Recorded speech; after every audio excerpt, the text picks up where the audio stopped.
So I wanted to ask you, what are three, I don't know why the number three, but what are three sort of popular misconceptions about happiness? And what are three things that are overlooked that actually contribute to happiness from your point of view?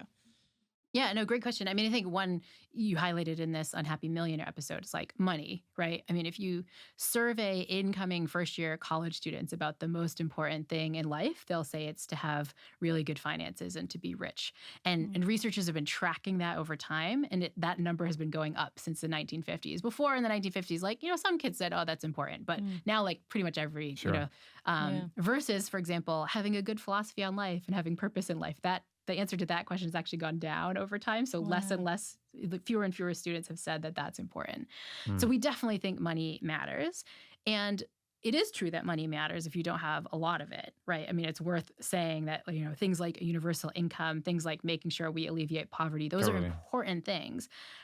But when you hit a certain level of middle class income, estimates vary. Like there's been some quotes in literature that something like around a salary of $75,000 US dollars or something like that. We could quibble, but at a certain point, your happiness levels off. In other words, if you get more money, you're just not going to be happier. And I think that that's a really hard truth for a lot of people. When you pick your job, my college students are deciding between two jobs. They often pick the one that has a higher salary, right? Even if it moves them away from their family and their friends and the hours are terrible, right? And so I think money is really a big misconception. I think a second misconception is about kind of the importance of you and self-care and your individual success and me, right? So much of our culture is about kind of building up the resources that we have and the rewards that we get.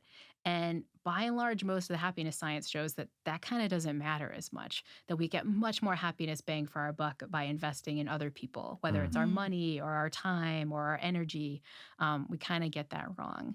And I think a final thing that we get wrong a lot about happiness is that happiness is about being happy all the time. By that, I mean it's like positive emotion all the time. Any challenge or negativity or sadness or anger, that is bad. And we kind of want to get rid of that. And really, the research shows that we need negative emotions as signals. They help us kind of figure stuff out in life, but also just for a life of flourishing. You want to kind of have a balance between positive and negative emotions. And a lot of the things that bring happiness, finding meaning, finding purpose, is going to come with some challenge and some tough spots. And so I think, and this is something I think we get right more often in the physical health domain, right? Like I know if I'm going to get fit and go to the gym, I'm going to have to lift some weights and that's going to be a pain and my muscles are going to stretch and they might be sore afterwards, but I can see physical health on the other side of that. I think we forget that mental health comes on the other side of some of these negative emotions. So those are some of the things we get wrong. And I think some of the things we miss, social connection being one of them, right? That just, it's not about us. But then the flip side is it really is about other people. And I think that this is something our teens today are missing out on a lot, right? If you just look at time use patterns, teens today are around other humans less often, because they have this sort of crutch of connecting over screens, but screens don't necessarily have the same psychological benefit of in-person social connection or doing nice things for other people. So I think we miss out on the power of other people. I think we miss out on the power of being present and just noticing what's going on. Here again, I think the screens are kind of messing us up because they're a really easy way to stay distracted all the time. Podcasts are very healthy for our mental health. Podcasts are fun. Right? Yeah, podcasts you talk about with friends, you recommend the Unhappy Millionaire, that's cool, but really it's the other screen time that's, potentially problematic. And then I think a final thing that the culture really messes up, and I think I see this in my college students, I think is definitely true in middle school and high school students too, is just kind of an attitude of positivity, noticing the good things in life, being grateful. Sounds so cheesy, but the wholesome stuff kind of matters for the direction that our attitude goes. And again, I think this is something that's kind of countercultural right now. I look at the memes that my college students make, and none of the memes are wholesome memes about good stuff. They're all complaining about the dining hall, about whatever, about the terrible things in life. And it can be so easy with just the content that's out there to get stuck on the negative. But kind of training yourself to find the good in the world can be really powerful for happiness. I think we forget how powerful that can be. Is the idea that there should be a baseline and a lot of us don't, or is there how do you talk about that? How would it's not a well articulated question. I'm recognizing that. But like, what is that? What is a baseline level of happiness like? Yeah, I think one way to answer that question is, and I think this sort of fits with a lot of what people think, is that we're kind of just like happy or we're not. Like there's some built-in thing, whether it's genetic or whatever, that's like you're like a happy person or you're like a not so happy person.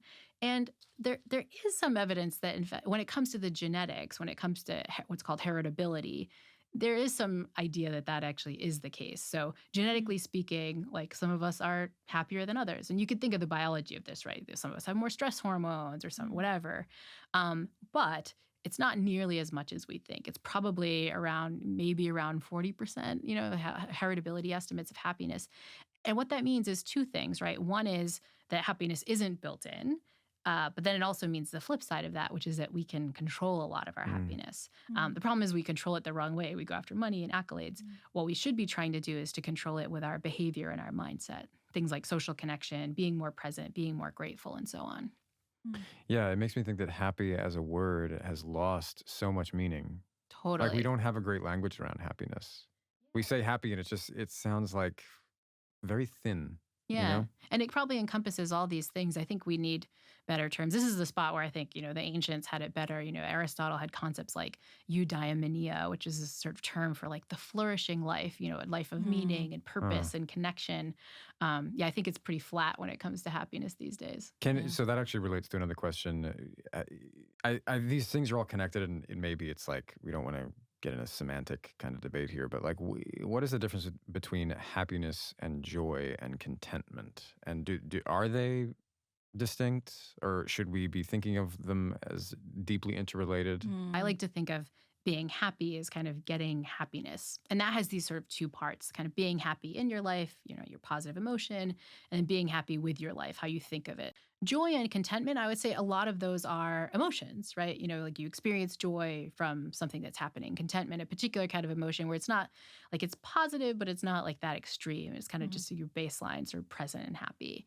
And so I think we can kind of get confused when it comes to these terms. And honestly, it's just a mess. What we try to do in the class is just define the terms at the outset and let's just be really careful about, using the terms in these very particular ways. Well, because so many of us were coming to this kind of discussion as novices here, just, new to the conversation, this language.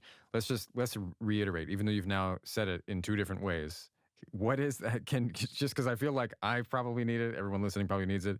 Those two factors that you just said, it's happy in your life and happy with your life, right? Those Correct, are the two kind of ways. And if you think of those terms, it kind of starts to make sense. Like, what would it mean to be happy in my life? Like, oh, that would mean it feels good to be me during the day-to-day, right? Like lots of positive emotions. And again, we don't want to get stuck. Like probably some negative emotions, there's going to be up and downs, right? But like overall, there's a lot of laughter and joy and contentment and pleasure and these kinds of things, right? That's kind of how it feels in your life. But what would it mean to be happy with your life? Like maybe if you just had all that hedonic pleasure, like, that'd be fine, but you kind of want more. You want to be moving towards goals. You want to be like feeling like you're connected with other people. You want to have a sense of purpose and meaning that you're doing something that matters. That's kind of like, okay, how do you think your life is going? And so if we kind of are happy in our lives with all this positive emotion and then happy with our lives, like we think about our lives as going well, then those two things together, I think, give you like a happy life overall. Are there any populations or demographics that we see are like statistically happier than others? I'm thinking of social factors here. Totally. Like that's. Yeah, there's a lot of good work sort of studying happiness cross-culturally, right? Some of you may have heard about this thing called the World Happiness Report. If you know, in March, they kind of list like Norway and Scandinavian countries are happier than other countries. And there is some there, right? I think a lot of countries that have a lot of sort of social protections in place wind up being happier. So if you look at the World Happiness Report, typically it's countries like Denmark or Norway or Sweden, countries in Scandinavia that wind up happier than, say, the United States or even places in Asia and so on. And one big reason is that they have social structures that promote a lot of the behaviors that we think of as helping you be happier. So take social connection, right? If you look at a place like Denmark, they have kind of less time at work, right? And enforced kind of time so you can be part of your clubs. Parents get to go home with their families a lot earlier. There are like social safety nets, right? So there's a universal income so people can not have to feel like they're working all the time and things like that. And so you have more time for social connection. There's also like cultural things about like enforced rest and presence. Some of you may have heard this term like hygge, which is this sort of Scandinavian term for kind of like being present in the like cozy space with like candles and cozy blankets and things like that. And that's just kind of a culturally shared attitude of just kind of being present and maybe grateful, especially in like the cold of winter where you get in Scandinavia, it's kind of a mess. And so the idea is we do see these differences in across nations about some are happier than others, but it's not like those nations are just genetically built to be happier. Of course not, yeah. Those nations are doing things and have social structures set up that are good at promoting happiness.